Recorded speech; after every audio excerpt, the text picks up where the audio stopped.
lot of open land around like the South Loop area. Like they was building hotels, like more housing areas. Like with all that land, they could have built a whole new school, but instead they want to take ours. They had an opportunity to do that, but instead they chose to make like a hotel and stuff like that. They have Phillips, Dunbar. They even have CBS that have a whole like open part that is not being used at all. When they can use that and turn it into something more. They saying like that's like some schools not good enough for them, but like they can turn it into a good school, but they're choosing not to. So it's not making sense. And it's like, even if they say they don't have a high school, what about the elementary school? The $62 million they used to build an elementary school, they could have used that to build a high school instead of trying to take our school and turn it into a high school. That would have made more sense. Like, that's not making sense to me. Why you want to tear down something and build another one of that instead of just building what you need? Like, you just trying to oppress the NTA students and community. Like, that don't make sense to me. I just want to say one thing.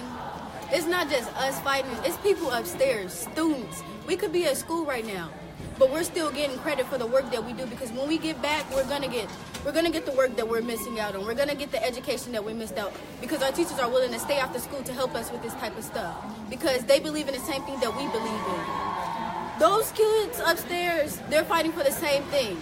They just wasn't able to come down here on this level because it was only for observers and speakers. That's not fair. Because if you feel the need to say something, you shouldn't be limited to 2 minutes to speak and voice your opinion. Your opinion is more than 2 minutes. Your Exactly. opinion is your opinion. Wait, who was it that was... Chip, he told us once that he didn't have an opinion on what was going on, but today, as you can see, he had a whole plan discussing on how he feels about what's going on with the high schools, or NTA transitioning into South Loop because of the closing. That don't make no sense. You tell us that you don't have an opinion, but when it comes to the vote, you're siding with them when you're not in our shoes, so you shouldn't have anything to say about it. He treated us like, when we went to that meeting, he treated like me, you, Jiraiya, Devon, and it was somebody else. He treated us like, and Daryl, we didn't know what we were talking about. Like, this ain't nothing happening with no NTA. Like, he literally treated us like we don't know anything about anything.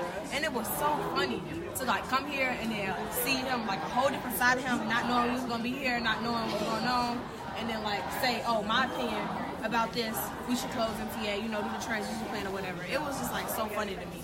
Yeah, and I want to go back to what, I forgot his name. I think his name was Frank Clark, the old man, he was president. But all this makes sense when he got mad when, I think, someone when Jackson, she had lied. A lie is a lie. Like, you can't say like, cover up a lie, talking about that's disrespectful. If you're not telling the truth, what is it? Storytelling? Because like you're not telling the truth, so it's a lie. And you can't get mad if somebody calling you out on what you're doing wrong. You gotta take responsibility, and I even know that. And I'm only 14, so he old enough to know that you gotta take responsibility for what you're doing, and they know what they're doing is wrong to the kids and the community at NTA. And they didn't take responsibility. I agree with you saying, because I feel like if she had something to say, like if she could have responded for herself, she could speak for herself.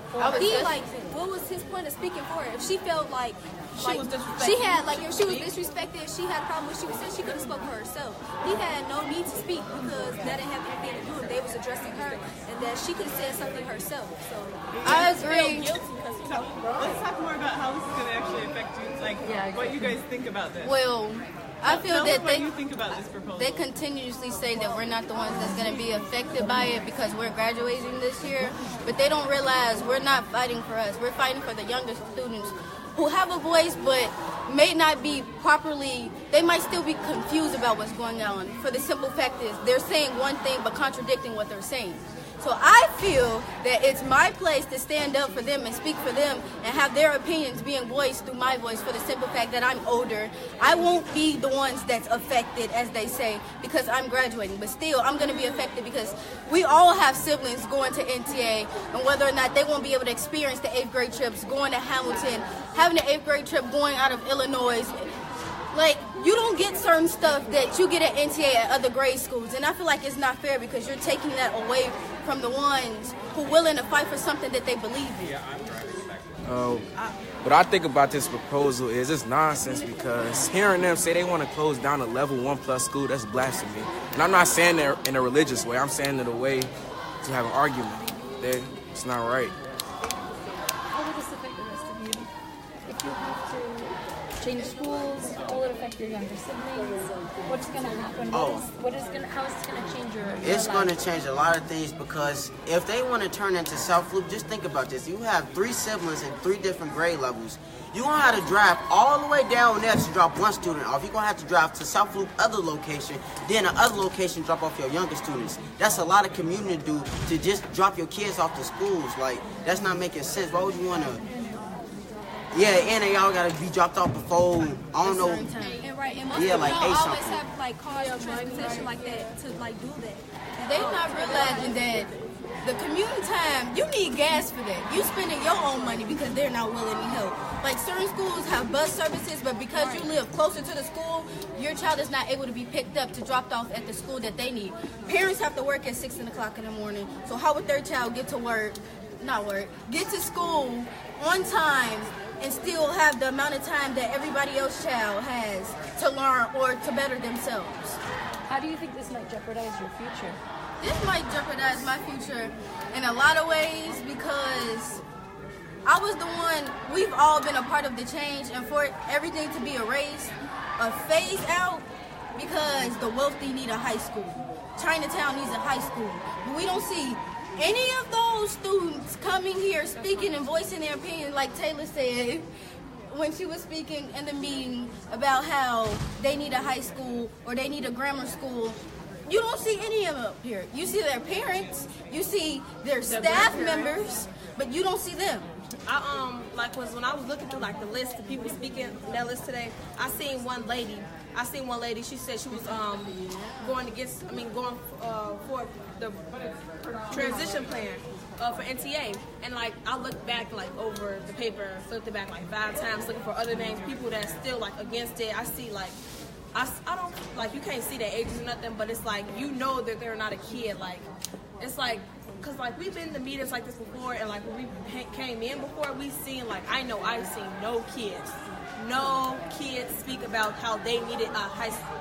I see adults, I see older people speaking about how they need a high school, but like, I mean, it don't make sense to me. Nothing's adding up. Yeah. Consideration of what we need as a whole. We are a community. Right. We are the community. If you really think about it. This jeopardized my future because I can't go back to my old school and tell the younger students about the success I had in my future. And I gotta look back and say, I fought for my school and I did a lot for this. But if it's closing, I can't do that for the younger students. And the younger students don't get the chance that I had this school, like Marie said, to go to Hamilton, to go out of state for trips, to go 8th grade, go to New York for trips, do a lot of stuff. I learned how to do cardiopulmonary resuscitation at NTA. A lot of things 13-year-old kids don't get to do. Stuff like that. What is your name? Jeremiah. How do you spell your first and last name? Jeremiah. Perfect. And is there any you didn't say their name? You guys both. What is your full name? Terrion Boone, Terrion, and Boone. Perfect. Taylor Wallace, Taylor Wallace, WALLACE.